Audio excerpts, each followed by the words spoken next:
Hey my loves, welcome to my channel. My name is Keturah, and today I have a lovely chit chat all about starting your spiritual journey planned out for us. So go ahead, get comfortable.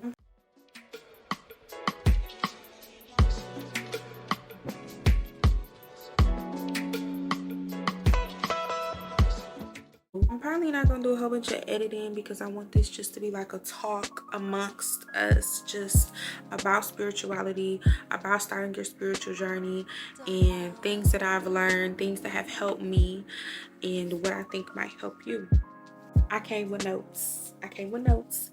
I did not literally plan out everything that I'm going to say, but I wanted to create myself a little guide to go off of to make sure I hit on some important points. First thing is, I want you all to know that starting a spiritual journey is really a journey of learning. It includes learning about yourself, unlearning and relearning, and it is something that you kind of have to commit to. It's not like a overnight you just develop all your spiritual gifts, or you just reach a point where you hit nirvana and everything makes sense or nothing makes sense. Like, spirituality is a journey, and I'm gonna be telling you how to have a real spiritual experience, a real one, and what that comes along with. Don't confuse mental health with spiritual health is the first thing I have written down here. Before we get into talking about all the other things, I just want to start us off with that, okay? Don't confuse spiritual health with mental health.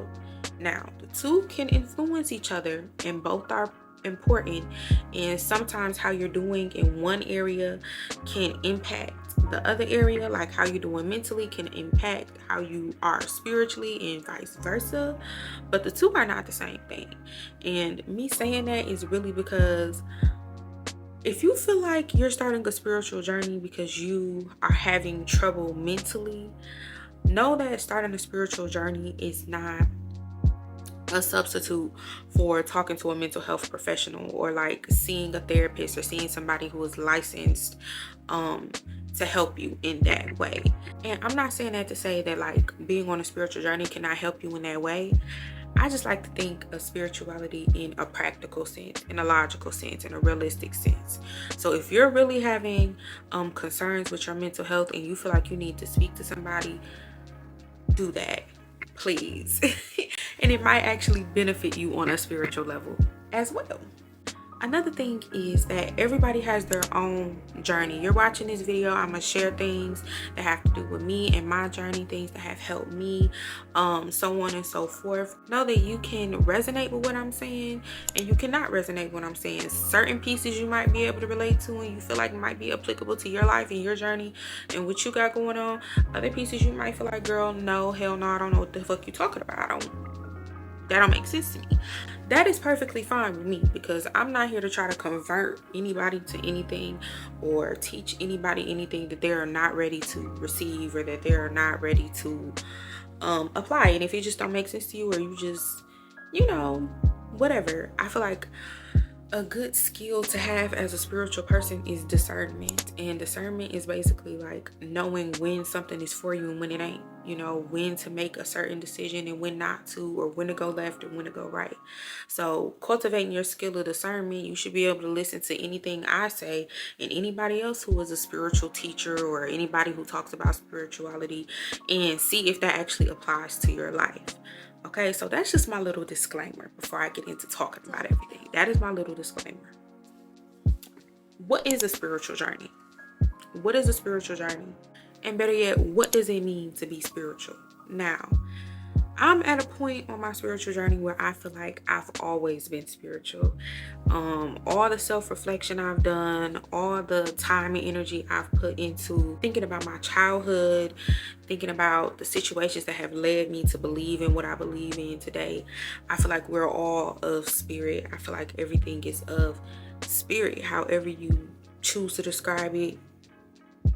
We all come from source. So everything is essentially of spirit. Now, it is up to us to decide whether things are good or bad based on our own morale, and good spiritual things and bad spiritual things, and light spiritual things and dark spiritual things. But essentially, everything got to come from source. Everything got to come from somewhere. I feel like everything is of spirit.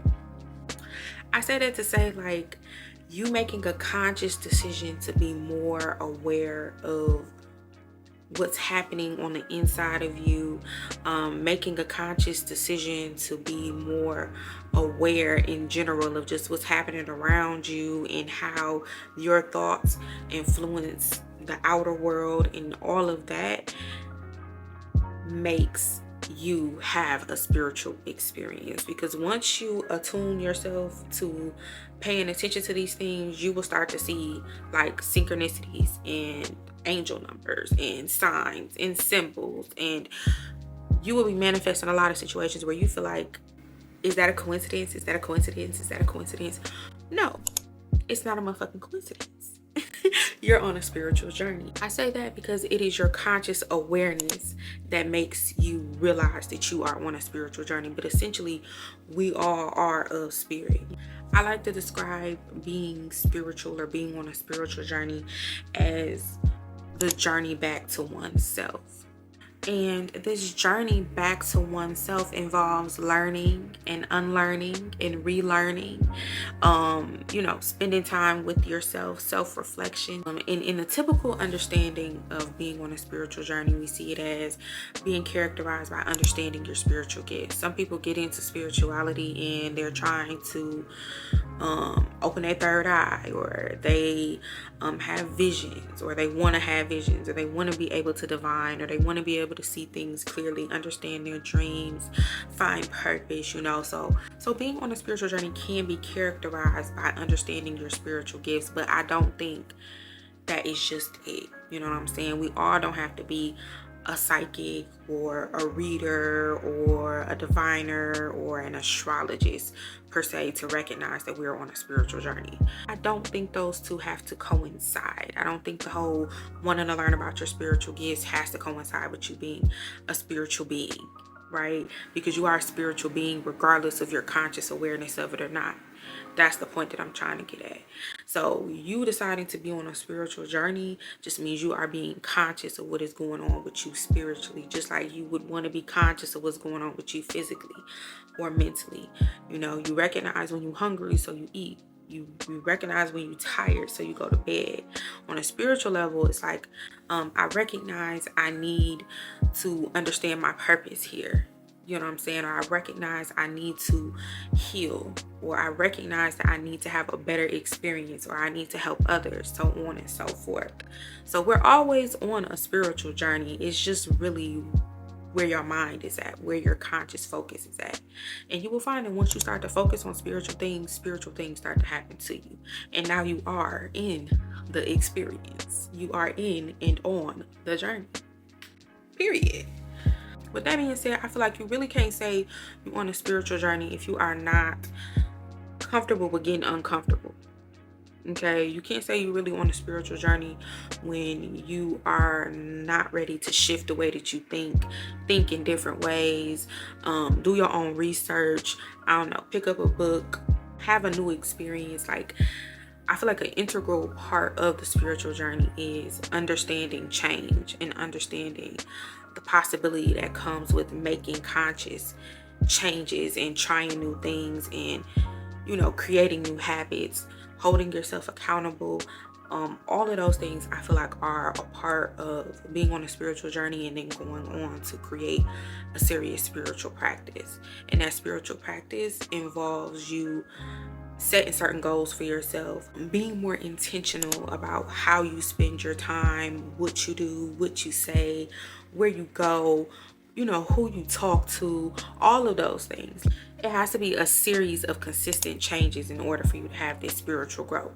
Okay, so let's get into this learning aspect, because if you just start your spiritual journey, there's a wealth of information out there and many different paths you can go down when it comes to being a spiritual person. This is what has worked for me, and this is kind of the process that I went through to get to where I am. Before I tell you to go read any book, pick up any spiritual text, or listen to anybody's damn podcast, or follow any teacher, or pay any coach, you need to know that your experience is your greatest teacher. And what I mean by that is you already have a wealth of knowledge within you based on the things that you've been through, how you've grown up, where you are, your environment, all of those things. All of that matters. A lot of us like to learn about manifestation and the law of attraction. Those things work when you apply them to what you're literally going through in your physical environment, when you pay attention to your physical environment. So your experience is going to be your biggest teacher on your spiritual journey. Meaning you can listen to me and you can listen to anybody else, but until you literally do the things, do the ritual, write in your journal consistently, make time for yourself, or commit to whatever it is that you are thinking about doing for yourself on a spiritual level, you won't have anything to go off of. You won't have a basis to reflect on. If you know right now, today, what you're doing right now spiritually, or what you believe right now spiritually is not all that there is, or it isn't in alignment with you anymore, or you're feeling like you need a change and you feeling like you need to grow, where you are right now is the perfect place to start. That is what I mean by your experience is going to be your greatest teacher. Because if you sit down and you self-reflect, now you know what isn't working for you. Now you can figure out what will work for you, what can work for you. And as you try different things, as you try manifesting, as you try writing, as you try the law of attraction, as you try this, that, and the third, you need to be keeping a record of what it is that you're doing. You had a dream last night, you need to document it. You meditated today, you need to document it. You had a thought or an idea, a creative spark, you feel like you got a download, you realize something about life or yourself or the people around you or a situation that you in, you need to document it, because your experience is going to be your greatest teacher. There are journals right now that I can look back on and read through, and I was literally writing out what my today is right now, and I had no idea how I was going to get from point A to point B, but I took the time to reflect on myself. I took the time to write about what I wanted in detail, very clearly. I took the time to really sit with my experiences, whether I feel like they were positive or negative, and I documented what I was learning in that moment, what I felt like spirit was teaching me, what I felt like the universe was trying me on and blessing me with, and all of those things. I wrote it down so I can see my growth. You need to be able to document your growth, because your experience is what your greatest teacher. Second thing, okay, now you know your experience is your greatest teacher. You got you a journal where you can keep your thoughts, your manifestations, your reflections. And with that journal, I'm not talking about, it's just a diary to write down your every little thought and idea. I'm talking about your spiritual thoughts, your spiritual ideas. Intention matters. Now it's time to read. If you are not sit down with a literal book, read on your phone. If you are not the type of person who does good with physical words, get an audiobook, or listen to a podcast, or get on YouTube. You already here, you know what I'm saying? This is under the learn category, so there just needs to be a way that you can receive information that you can try on, figure out if it makes sense to you. You need to be engaging your mind in ideas that are in alignment with what it is that you want for yourself and what you feel like will compel you forward. And sometimes that information might not be in the first place that you look. If you be on a shade room 24/7, or you be on Instagram looking at whoever you look at 24/7, and you know that this is what you've been looking at, then you know you need to go to a different source. Go to the library.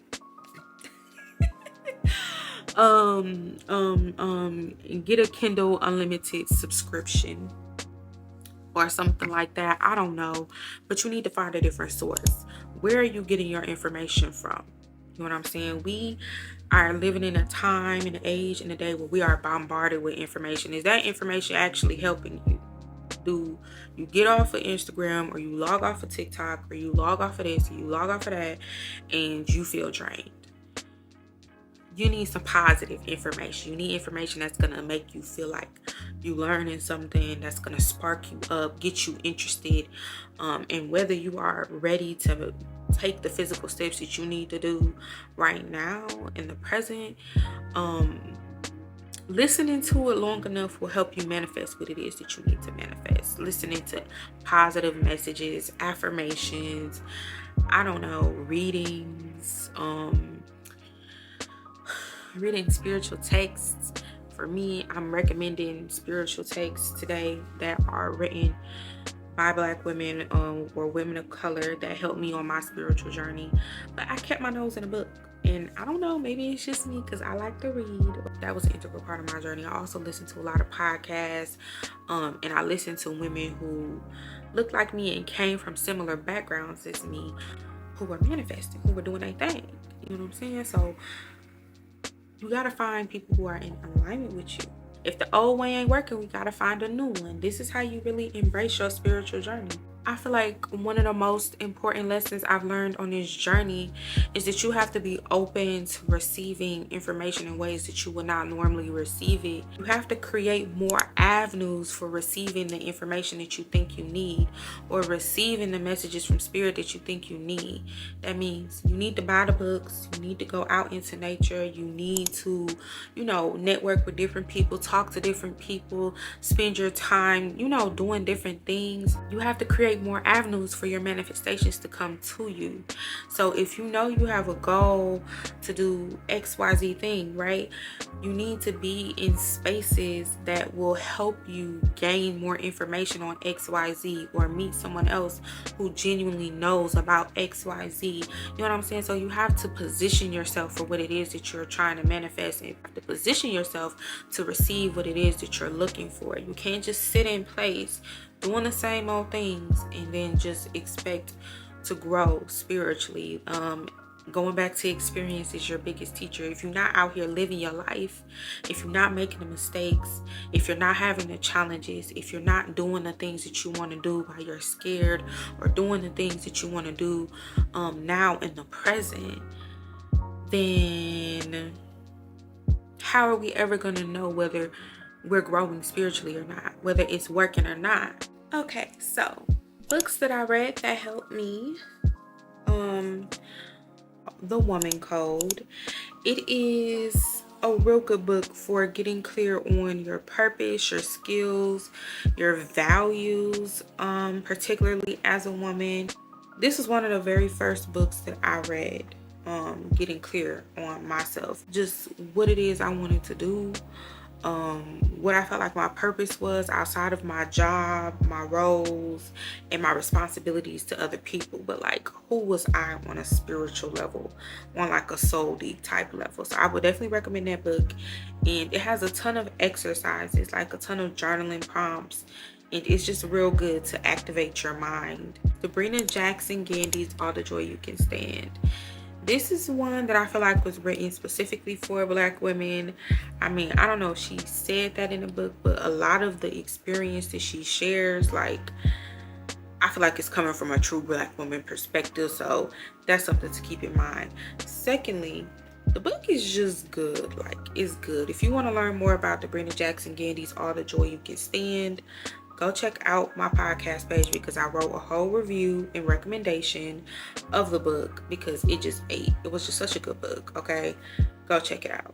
Last but definitely not least is Jambalaya by Louisa Tish. This is a good one for those who are interested in African spirituality. I also wrote a review on this one as being a good book that I read starting off my spiritual journey. If you're interested in African spirituality, you should definitely check this one out, and check out the review that I wrote on it also. This is a real good one. real good one. A lot of people recommend this for folks who are interested in a black practice. You know what I'm saying? It is a good starting point, and it is more of a like memoir. And if you like to learn from other people's experience and learn through other people's voice, I definitely recommend that book because it's good. Just trust me, it's good. So as I wrap this up, I just want to tell you all to, like I said before, do your own research, embrace your own experience, and cultivate your spirit of discernment. Those are the tips that I have for you. If you have any questions or anything else you want me to go into more depth, let me know, because I'm definitely open to doing that as well. I wanted this to just kind of be an intro to things that I felt like were important, but I am definitely open to going more in depth on anything that I say here. So let me know down in the comments. Make sure you like this video and subscribe for more. Thank you.